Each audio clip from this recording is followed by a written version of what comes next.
ഇനി എത്ര പേരെ കൊന്നാലും എന്നെ ഒരിക്കലേ തൂക്കും. ഇതാ ഇത് കണ്ടു, അവനെ കൊല്ലാനാണ്. അവൻ എവിടെയുണ്ടെന്ന് നിങ്ങൾക്കറിയാം. അവിടെയാണ് അല്പം പ്രയാസം. അയാളെ ഞാൻ 1-2 തവണയെ കണ്ടിട്ടുണ്ട്.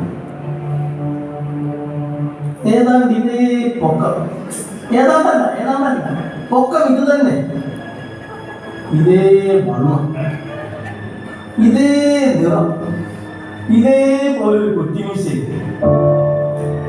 നിങ്ങൾക്ക് എന്ത് പ്രായമുണ്ട്? 38. എക്സാക്ട്ലി.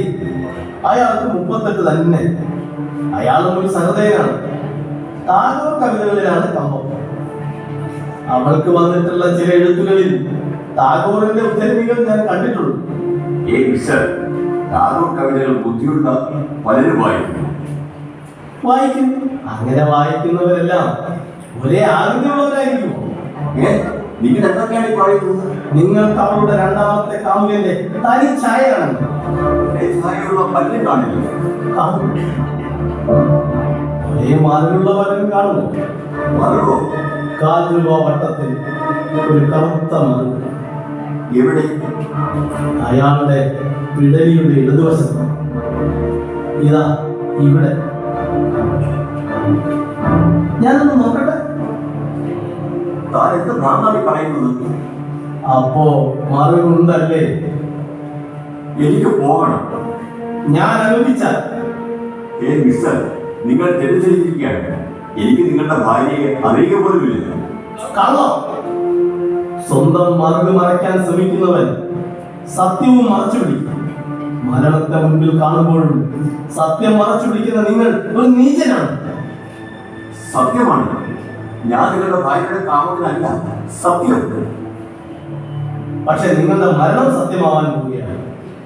ഞാൻ ജീവനേക്കാളേറെ സ്നേഹിച്ച എന്റെ ഭാര്യയും ഒന്നാമനും പിടഞ്ഞു മരിച്ചതുപോലെ നിങ്ങളും ഇവിടെ കിടന്ന് പിടഞ്ഞു മരിക്കും.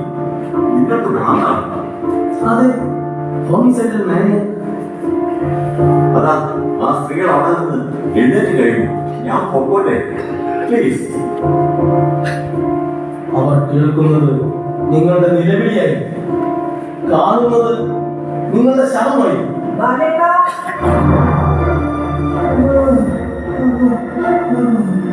ഞാൻ പറഞ്ഞതെല്ലാം വെറുതെ ആയിരുന്നു, നിങ്ങളെ ഒന്ന് ഭയപ്പെടുത്താൻ വേണ്ടി.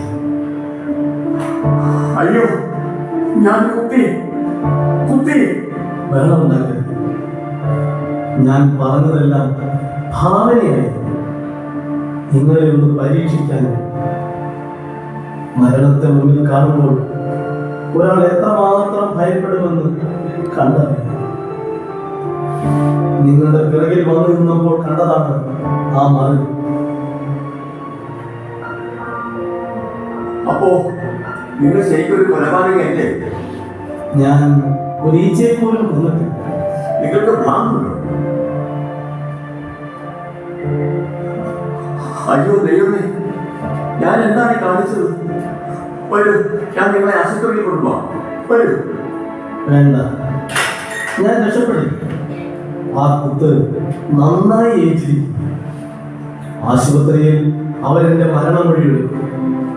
ഞാൻ സത്യം പറഞ്ഞു. മരണത്തിന്റെ മുന്നിൽ നിൽക്കുന്നവൻ സത്യമേ പറയും.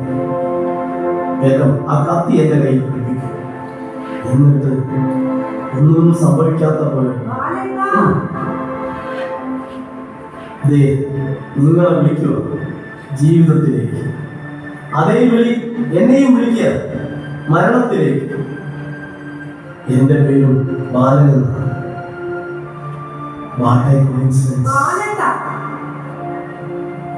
പോകൂ സമാധാനത്തോടെ, ഒന്നും സംഭവിച്ചിട്ടില്ലാത്തതുപോലെ.